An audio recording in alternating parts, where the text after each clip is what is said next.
Thank you. Good afternoon. What I thought I'll talk to you about today is make a bit of a kind of overview of research on the role of infrastructure in development, and in particular on this question of inequality, but mostly inequality between regions and to some extent between people as well. This is a picture from one of my books. You may or may not know that I have written a children's book, about 10 of them, on various topics. And one of the central characters in this book, so to speak, is the road that you see appearing in many parts of the book, the road that connects the village and the city. So that's to reflect the central fact that transportation infrastructure plays in development. And in fact, I'm going to focus most of today's talk on transportation infrastructure, with some exception along the way. So the first question we can ask is, when we think about the role of transportation infrastructure on developing economy, is, well, to what extent are countries unified as unified economies? So, for example, it is reasonable to think of France as a market, in fact, maybe the European Union as a common market, at least for goods. But we know, for example, it's not that clear for people, because there are things at the local labor markets. So for production, in general, a kind of relevant question, and it's also related to the question of infrastructure and inequality, is the extent to which local economy and development functions are autarky, isolated units, or are very nicely integrated as one country. Often we like to think of trade between countries. We like to think of countries, poor countries, rich countries, countries as national units. But in fact, to what extent are they functioning in this way? And one of the central results that has come up in recent literature, you can see these articles are all 2019, 2022, etc., because we have much better data now, is that countries are not very well integrated. That it is almost as if each small region functions as its own little autarky. How do we know that? For example, by looking at the impact of transfer programs that suddenly inject money into a village. So people have more money, so they want to buy more stuff. In an integrated economy, that would make no difference on price level inside the village, because they could, more stuff would come from the other villages. But if the economy is like an autarky, there is more money, but there are no more stuff. In particular, the type of things that people are getting from the rest of the economy. So the prices might go up.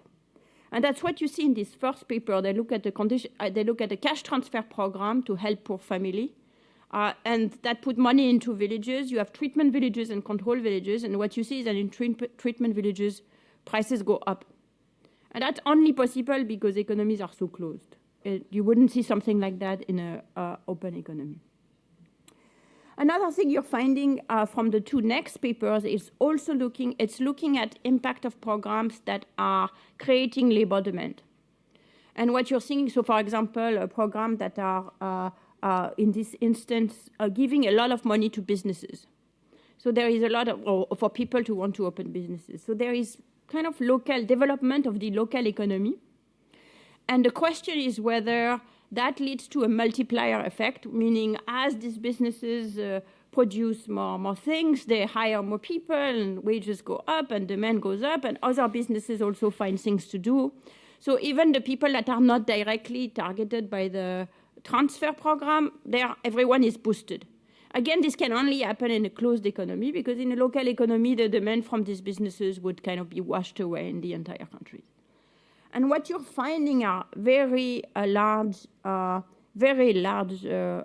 general equilibrium effect, very large equilibrium effect. So even if you send enough money to some villages, everybody gets lifted up. That's only possible if the economy is fairly closed. The effect in study 2, for example, in the middle, is 83% of what you would expect if those regions were in complete autarky, so working as individual islands. What does this mean? that means that these places are not very well connected. Why are they not very well connected? Well, in part, it's because there is not very good infrastructure that connects them. So that's railroads, roads, waterways, all of this transportation is not there. So now we can look more directly at this question, to what extent is there disconnections. So Atkin and Donaldson work, who are my colleague at MIT, compare two African countries on the one hand, Ethiopia and Nigeria, to the United States. And they're asking a very simple question. Imagine you take a good that is produced in the capital, say like a bun, something like that, or imagine you take a good that is imported and reaches a port. You can see here the port on the... So that good arrives at the port or arrives at the capital and then kind of through the road makes its way to everywhere else in the country. The difference in price has to be more or less equivalent of trade cost.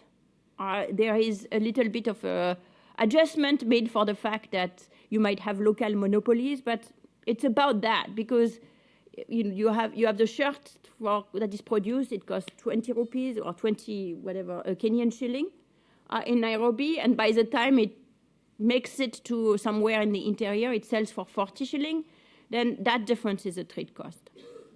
And what they find is that the trade costs measured in this way are 5 to 12 times higher in Ethiopia and Nigeria compared to the US for the same per kilometer traveled. And again, that's related to this poor infrastructure. Even more than that, what you're finding is that some goods don't even make it at all. You don't even observe them in remote enough places because by the time they reach those villages, they would be so expensive that nobody would buy them. So a part of the villages are not even globalized in the sense that whatever enters the country doesn't even make it to most of the villages inside. So the next question then is whether,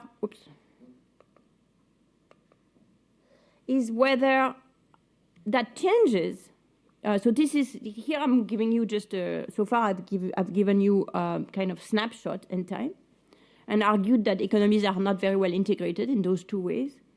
But the next question you can ask is the extent to which when you have more infrastructure, physical infrastructure, so it could be railroads, it could be highways, it could be, again, road, highway, road connectivity, highway upgrades, road paving, or radial highway in all of those examples.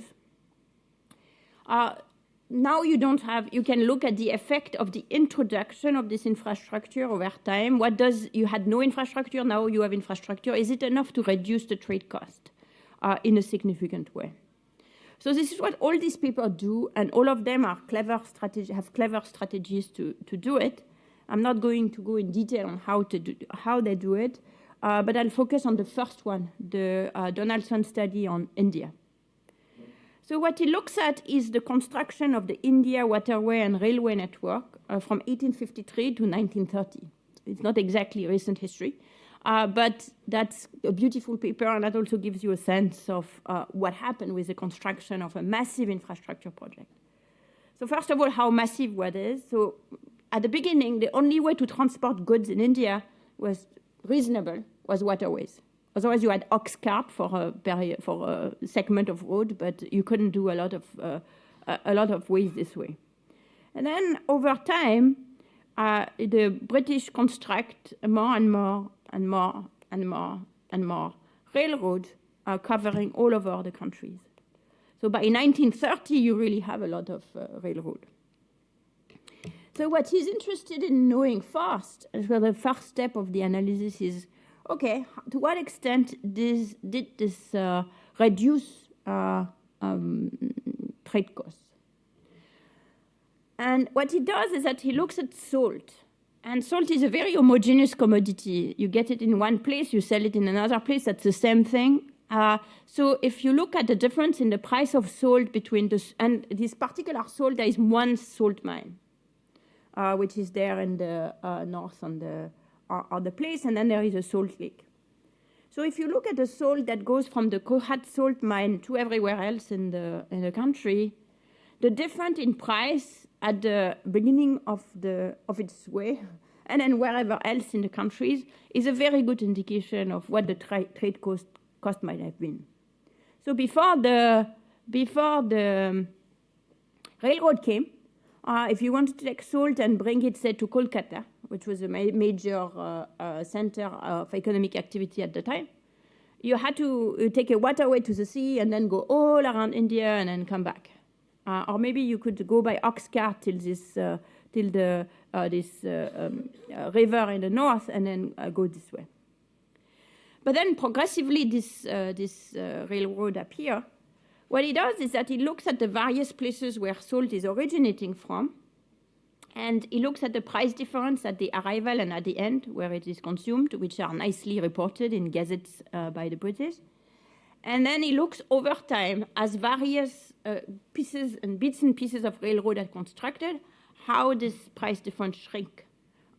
So does the price, for example, when the first railroad between Sambar and Kolkata is being built, does the price difference between Sambar and Kolkata shrinks compared to the Kohat salt mine where the railroad is not yet built?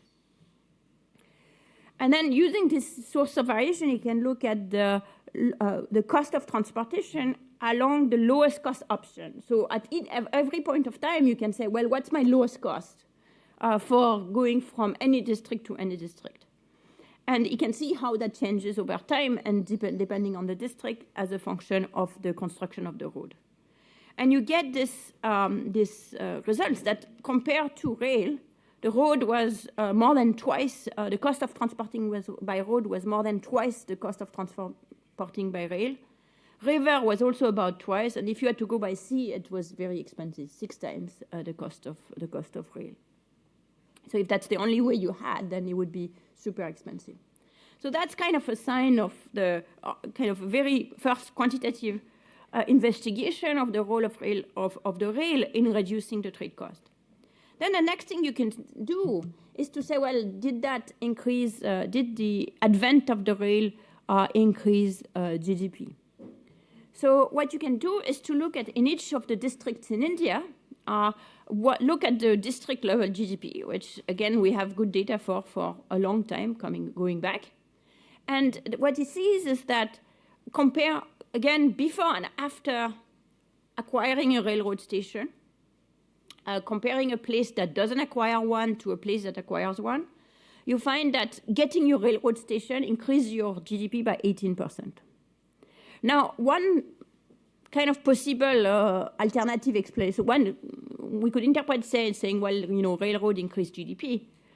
But of course, one possibility is that you put the railroad in the place where GDP was going to increase anyway, because there is a lot of activity. So certainly nobody puts railroad in random places, right? So what it does, which is very creative, is to say, well, let's look at a bunch of railroad that were planned and never happened. So some were surveyed and then not constructed for various reasons. And when you compare the places that were surveyed to get a railroad but finally didn't get it to places where they were surveyed and they did get the railroad, you get the same 18%. But there again, you could say, well, there must have been a reason why this place finally they didn't do it. So then he looks at 2 historical episodes. One is the Lawrence Plan and one is the Kennedy Plan. So Lawrence and Kennedy were British administrators, had both made very careful plans to where the railroad should be. But then they got moved, sent back to London. So first Lawrence and then Kennedy. So Lawrence made his plan, then he got sent back to London. And then the new guy comes and is like, nah, I'm going to do something different. He didn't think about it right. And most of the Lawrence line never got built.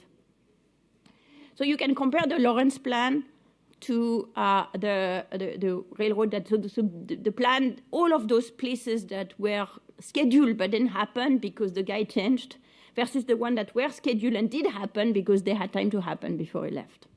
And you find again the same thing.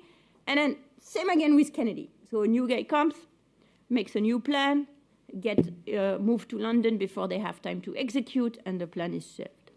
So that's another very careful, creative way to look at the role of railroad. and then he continues and tries to explain what are the reasons why this happened. So all of the papers that I put, all of the studies that I put on the slides, they each have their kind of creative way to think about how to build a railroad. I have a paper on railroad in China, which looks at straight lines between historical cities in China, which kind of is a good prediction of where railroad eventually got built. Then there are various other papers, not just looking at price or GDP, but also, for example, looking at what happens where, if you look at the Donaldson and Hornbeck, is what happened not just to the place that get a railroad, but to a place that's not at all there, but because their trading partner get a railroad, themselves get connected. So this is this much more comprehensive measure of market access, which means that even this idea of comparing the place that get a railroad to those who that don't is a bit of a shortcut. In fact, there is also a lot of benefits that happen to the place that don't get a railroad, but get connected indirectly because their trading partners do. So that's Donaldson and Hornbeck define this notion of market access and evaluate the impact. These are other examples of non-road integration, which are also super interesting. So one that is very interesting, they're all called Hornung, but that's unfair because the first one is not Hornung. This is work looking at cell phone tower construction in Kerala. So if you look at the first graph to your left, you're seeing what you're seeing is the price of fish from day to day on beach in Kerala. So people go out, fishermen go out in the very early morning and they catch some fish and then they come back around 8 and restaurants or shops or individuals come and go and buy their fish. Now the problem is fish doesn't last, as you might know, and therefore once you're in your boat, so you need to make a guess about where there is going to be buyers. And similarly, the buyers need to make a guess of where there is going to be fish. So when you're in the sea, you can go anywhere. But once you're land, you're kind of stuck because it would be very costly to come back and go away. So what happens when the price keeps fluctuating a ton on a particular beach from year to year, from day to day, is that someone lands on one day with a lot of fish, there is nobody. The fish, first of all, gets wasted, and second, the one that doesn't get wasted gets sold at a bargain basement price. And conversely, on some days, someone arrives in the beach to buy, and there is nobody because all the fishermen are elsewhere. What do you think happened in that when suddenly the graph changes, the first graph to the top or the second? What do you think happened at that line?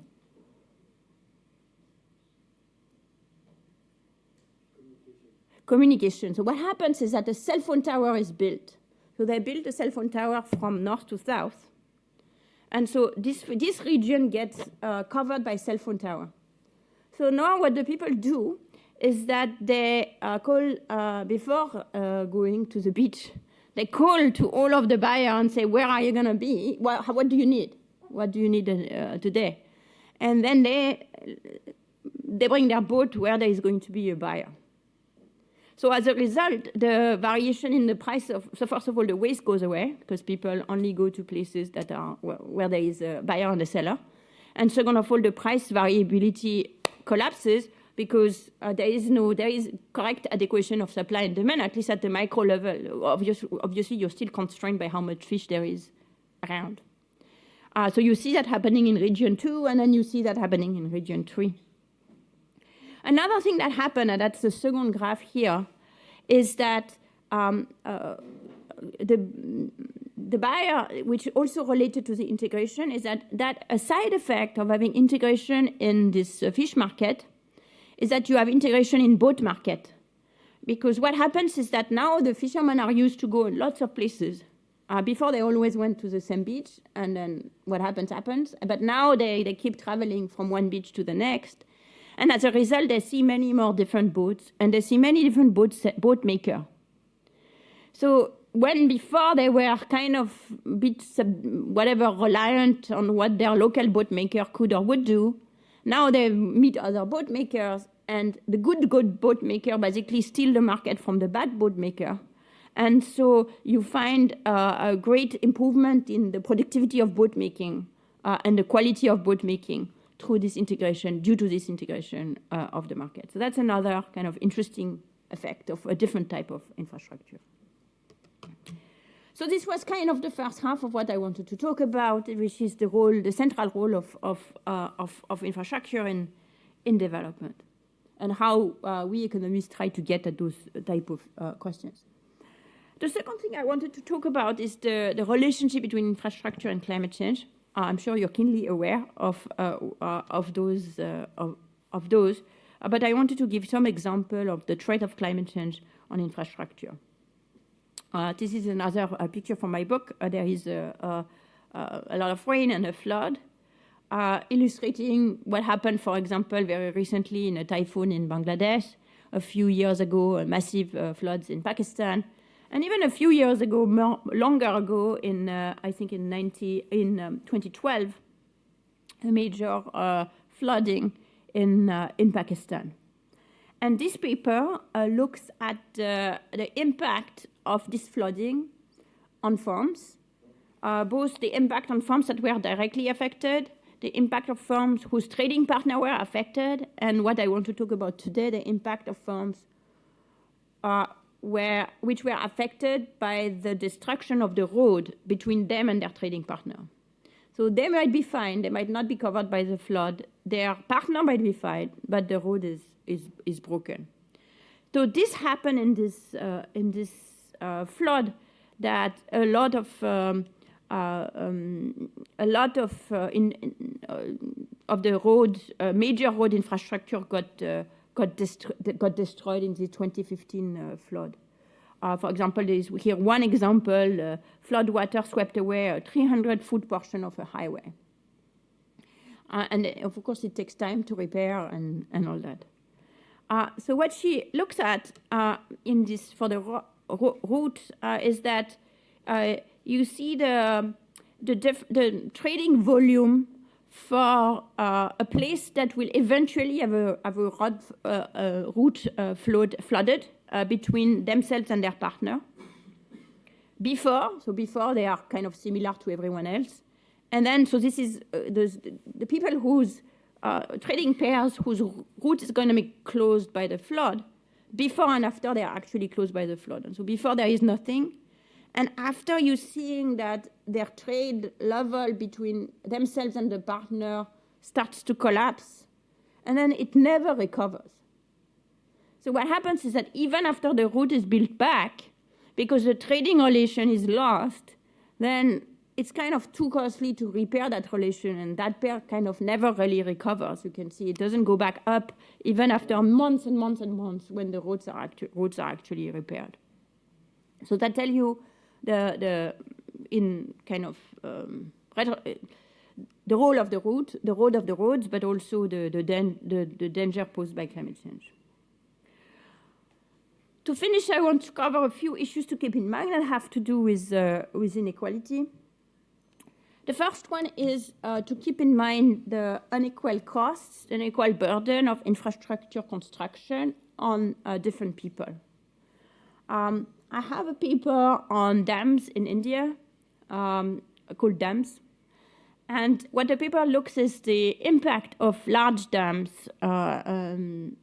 There are many in India, so it's not necessarily, this one is a huge one, but a large dam is not necessarily that large. It's like 20 meters high, I think is a large dam. Most of these dams are used for irrigation. And what we look at is what happens upstream and downstream. So of course, downstream, they are very happy because they now have irrigation. But upstream, first of all, you have some flooding. But other than the flooding, you also have waterlogging, which means that for much above the flooding, you have all this waterlogging. And you also lose the right to irrigation. You also lose the irrigation rights you used to have, because now all the water needs to be sent to the dam.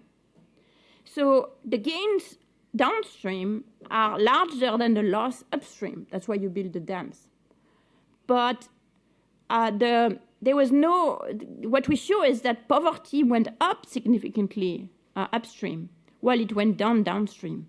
That means that there was no redistribution of these gains, even though the aggregate gains are bigger and therefore worse, in principle, it's worth doing the dam.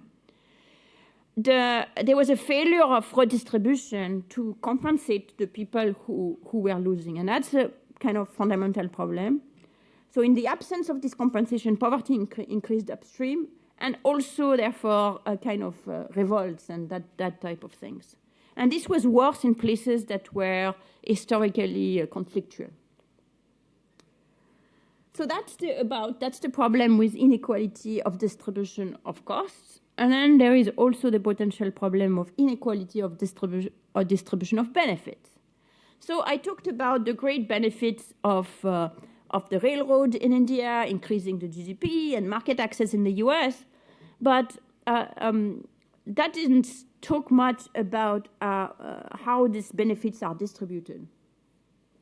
So this paper by Ben Faber looks at the construction of highways in China and uses the fact that it's basically any point, any city above a certain size was connected in this kind of rectangles, so that you can kind of, it's almost formulaic where the highway happened to be.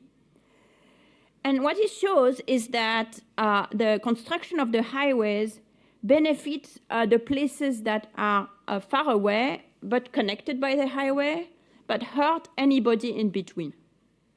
And the reason is that basically now that there is communication possible, both people and goods and factories move to the to the industrial center and abandon the districts in the middle.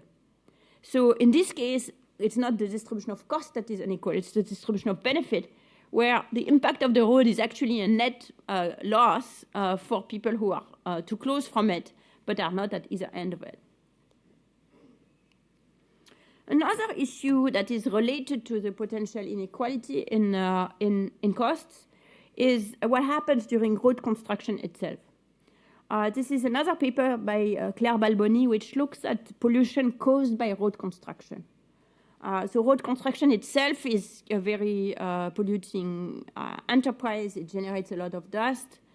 And what you can see on this map is the construction of the highway in purple on the left on the graph. And then you almost don't need to do any econometrics to see what is going on. It's PM 2.5 emission, the heat map. More red means more emission. Follows exactly, during the construction period, follows exactly the path of the highway. So this is, of course, this is in a place that's already very polluted to start with.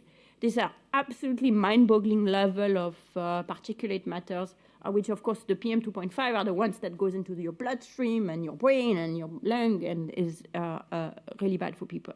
So that's kind of another things to keep in mind in terms of equity. The last thing that is important to keep in mind, even keeping in mind all of the benefits, is what I call the plumbing of road or highway or infrastructure construction in general, which is, it's kind of difficult. I don't need to tell you because you are in this business. There are a lot of problems, permitting issues, etc., and of course a lot of corruption. So I gave you one example here from the PMGSY in India. That's a small road construction project, showing that, so there is first kind of a press article showing that someone managed to rip the road by hand because of how well it was constructed to expose corruption. And what you see on the left is looking at a very creative exercise. It's looking at the margin of victory of the political leader. So on the left, you have people who lost, and then on the right, you have people, on the right of the dotted line, you have people who won. And what it says is, for any given politician, does the contractor has the same name as they have? And what it shows is that if that particular politician lost the election, then the contractor is much less likely to have their name than if that politician narrowly won the election. So that's a sign, maybe, that there was some favoritism in the way that the road contract was attributed. So that's where I'm going to finish. You can see the enormous benefits to development of infrastructure. It's not even benefits, it's kind of essential to both make sure that people benefit from international and national trade, for making sure that there can be growth in the countries that allow farms to develop, employment to be generated, people to reach this employment. But you can also see all of the issues that needs to be kind of tricky issues that needs to be kept in mind when thinking about projects of this size and magnitude. Thank you so much.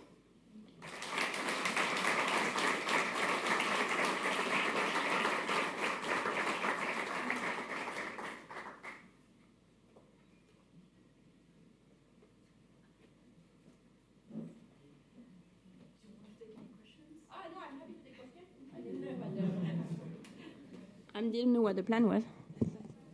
No, of course. Someone needs to tell me what.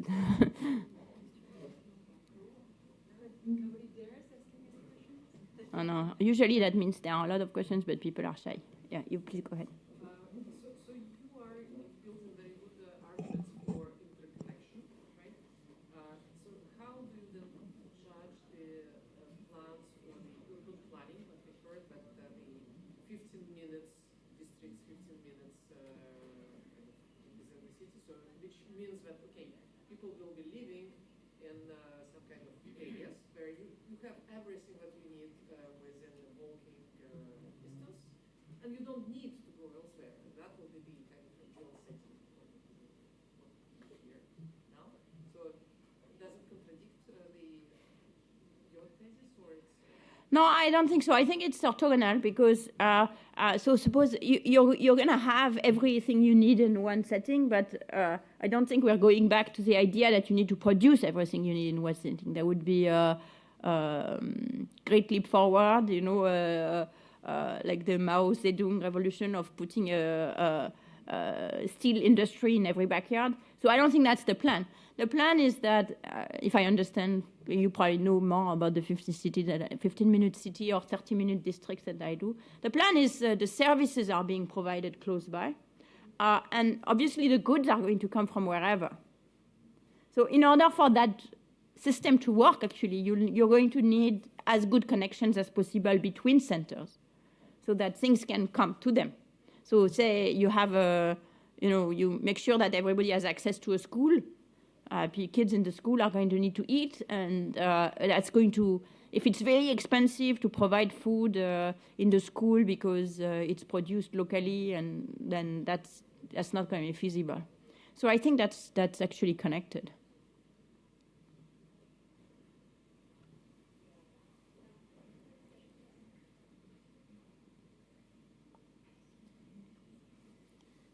This morning we heard and talked about the three blocks being more sovereign and exchanging a little less in the future because of security concerns. So how does that match, or does that doesn't match actually with the vision of the reduction of price of services or products in the model you are highlighting?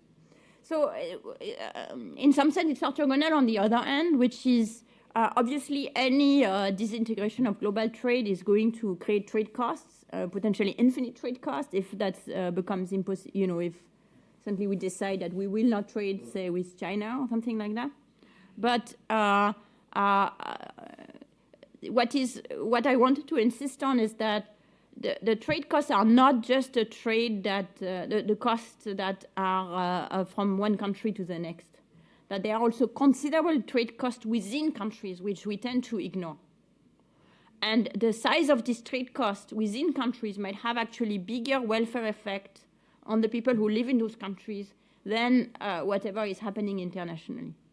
Both matters and both go in the same direction from the point of view of the price of goods that people want to buy, but you take Ethiopia, for example, where some villages simply are not reached by some goods. You know, if Ethiopia decides to put trade tariffs on those goods, it makes no difference to people who are living in those villages. Or if the price declines, that also makes no difference. Moreover, the low integration of places within countries makes the impacts of international trade either an increase or a decrease larger. Because what happens when you integrate to international trade is that the economy shifts to what it's comparatively good at doing, ideally. So that creates movement. Some goods you stop building, say furniture in North Carolina, got totally wiped out by integration with Chinese trade. But then if people can move and capital can move, then people will take other jobs and the price of furniture will go down a little bit. People will start working in furniture shop instead of furniture factories. But this is not what happened when the US opened to trade with China. And why it's not what happened is because people find it very difficult to move. So actually the US, irrespective of this question of infrastructure, of course that adds to that, but even the US is not a very integrated economy. And much less than it used to be, in the sense that people are not very mobile, partly because it's another infrastructure issue, it's a housing issue. Partly because the price of housing where the jobs are makes it unaffordable for most people who would get, who are displaced from a furniture making job to a furniture selling job. So and conversely, so this is what happened when we opened to trade. So we could say, well, we could fix it by closing to trade. But unfortunately, the problem is not the level, the problem is the change. And so if we close to trade, and what happened, for example, when during the first wave of Trump tariffs, is China retaliates by putting tariffs on agriculture. And so all the people who were doing agriculture, they're hurt. And for the same reason that is the furniture maker couldn't move, they cannot move. So now it's the agriculture that we see in those agricultural sector, the sequel in a sense of after you open, you close. The sequel is that now it's the people who are in other sectors who get hurt. And unfortunately, that's not compensated by a lot of jobs being created in the furniture sector because that takes a long time and those regions are already wiped out and they are not going to come back very soon. And when they come back, it's probably not on furniture. So that shows beyond even the question of the roads, the critical role of national integration, even when you think about the impact of those shifts in international trade. And that's the US, but of course, if you take India, that's even less integrated, or India, that's even less integrated. So for example, when India got rid of all their tariffs to enter the international market, a lot of people got hurt because they were working in districts that were affected, and they didn't move. And meanwhile, a lot of people benefited a lot because they were working in area that really benefited from cheaper inputs and deregulation in general and so on.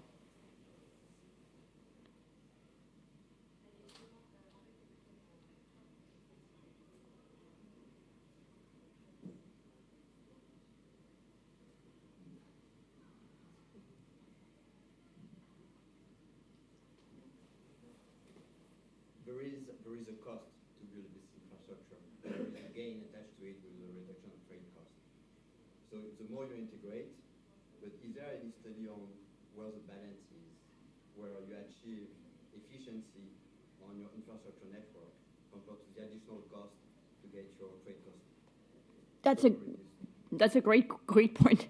And that's in the sense why you need to look at the impact, it's interesting to look at the impact of transportation infrastructure because, nobody really looks at the impact of building cars because the private sector takes care of building cars and, if they build cars that are not very good, nobody is going to buy the cars and then that's the end.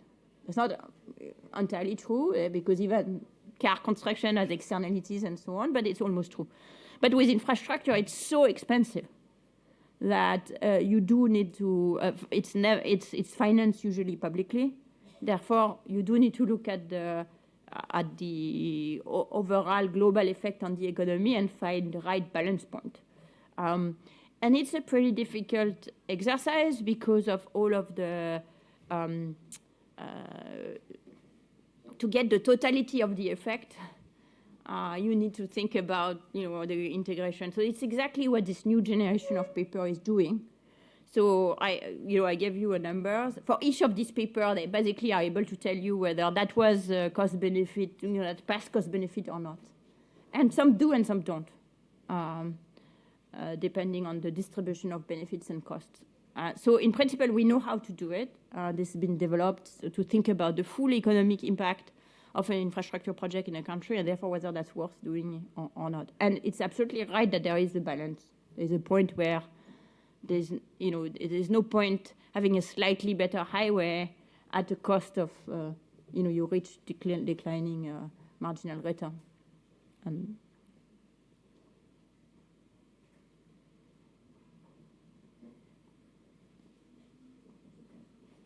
One example, these roads that have a lot of corruption in India, they seem to have, they are the final road to the village, PGMSY. And there is an evaluation and they seem to have no impact. And it's very clear that in India, the big, the golden quadrilateral construction, I haven't actually seen a study of it, but it seems pretty clear that it had massive impact. But one could imagine that this last mile kind of road would also, and there is a very careful study looking at the economy of the village, finding no impact. So here one could answer that, okay, this was clearly an unnecessary investment.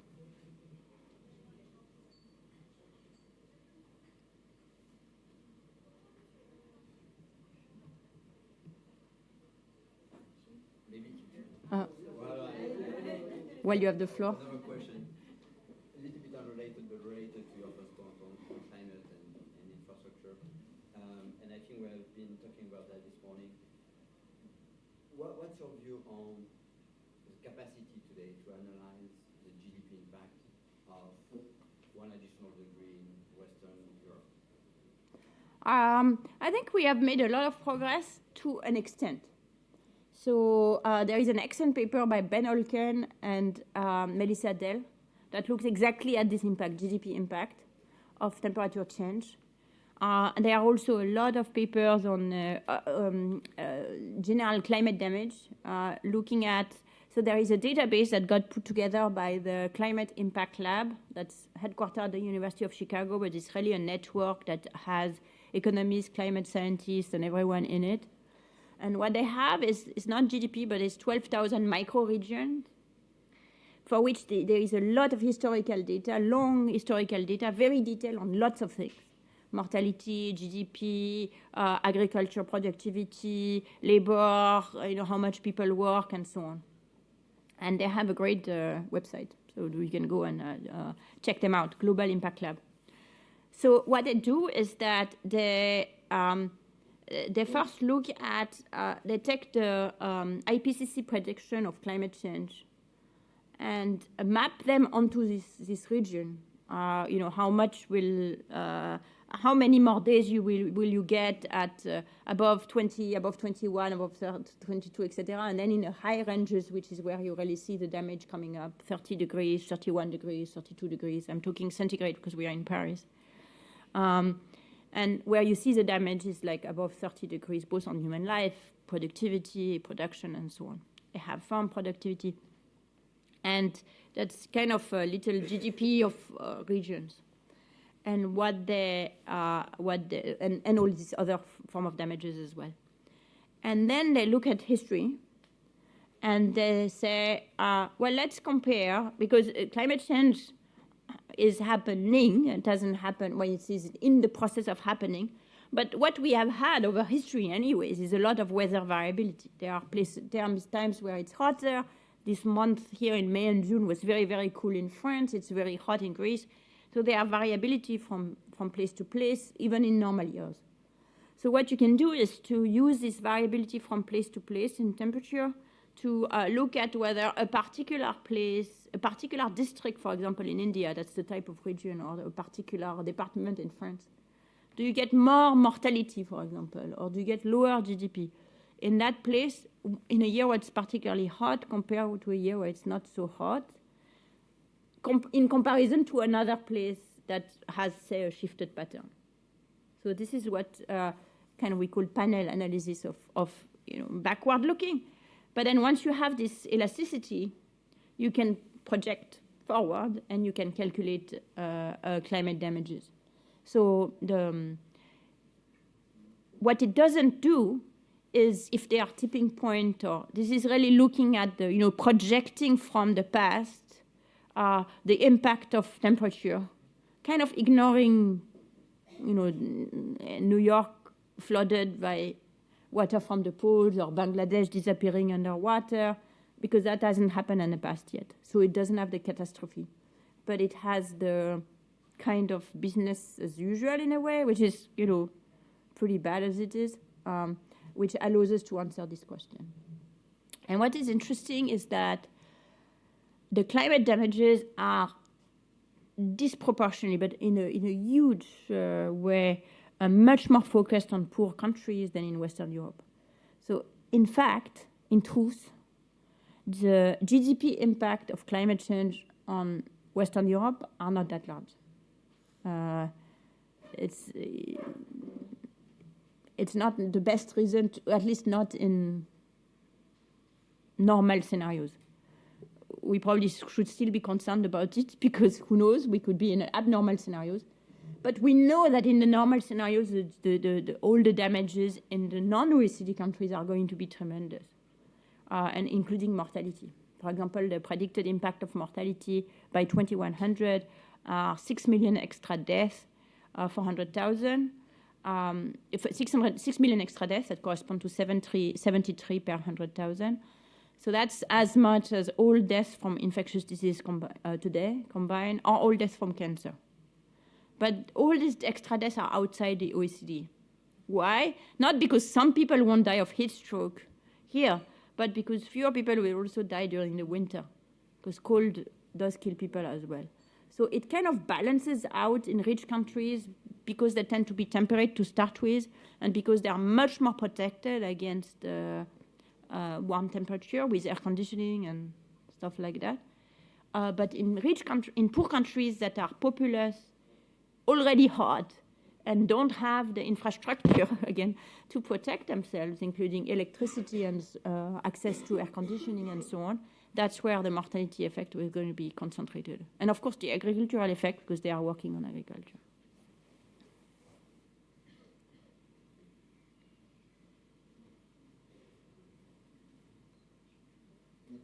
Thank you very much. Thank you.